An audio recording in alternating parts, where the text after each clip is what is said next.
Je suis le docteur Pierre Rumba, représentant de l'Action d'Amiens en République démocratique du Congo. Je suis médecin, spécialiste en santé publique.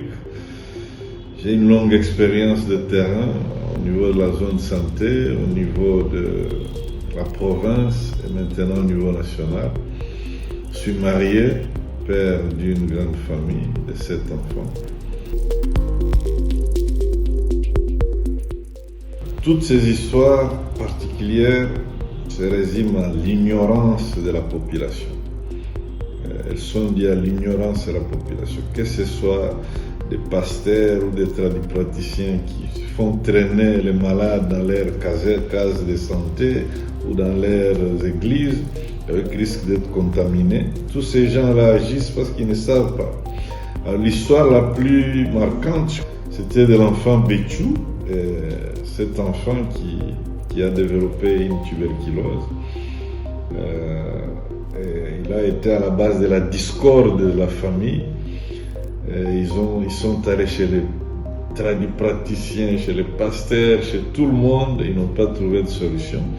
C'est après qu'on a trouvé que l'enfant était tuberculeux, on l'a mis sous traitement et l'enfant se porte bien maintenant. Mais après divorce, les parents ont divorcé, le papa a quitté la femme parce que l'enfant était supposé sorcier à cause de la tuberculose. Mais ce qui est écœurant est que le papa lui-même était un ancien tuberculeux.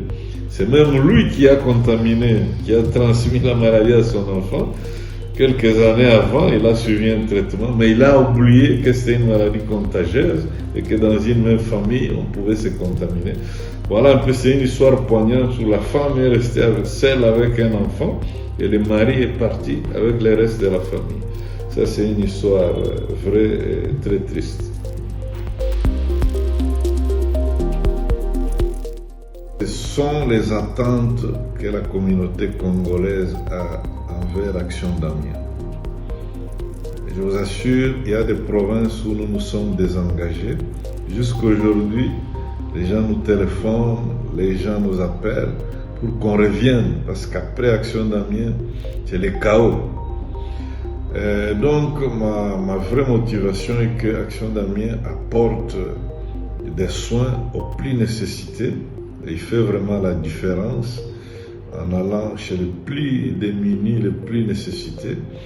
Parce que pour un cas de tuberculose, par exemple, dépisté, mis sous traitement, guéri, nous avons sauvé aussi beaucoup d'autres personnes de contact qui devaient être contaminées. Nous avons sauvé aussi la vie de la personne qui devait décéder ou vivre avec de grandes complications. Donc c'est cette motivation-là de savoir qu'on est très utile, malgré que certains pensent qu'on est une petite organisation, on n'a pas beaucoup d'argent comme le Fonds mondial, mais le mécanisme, le système d'appui mis en place par Action d'Amiens sont très efficaces et ils contribuent vraiment à dépister et à guérir et à venir en aide à une grande majorité de la population nécessiteuse.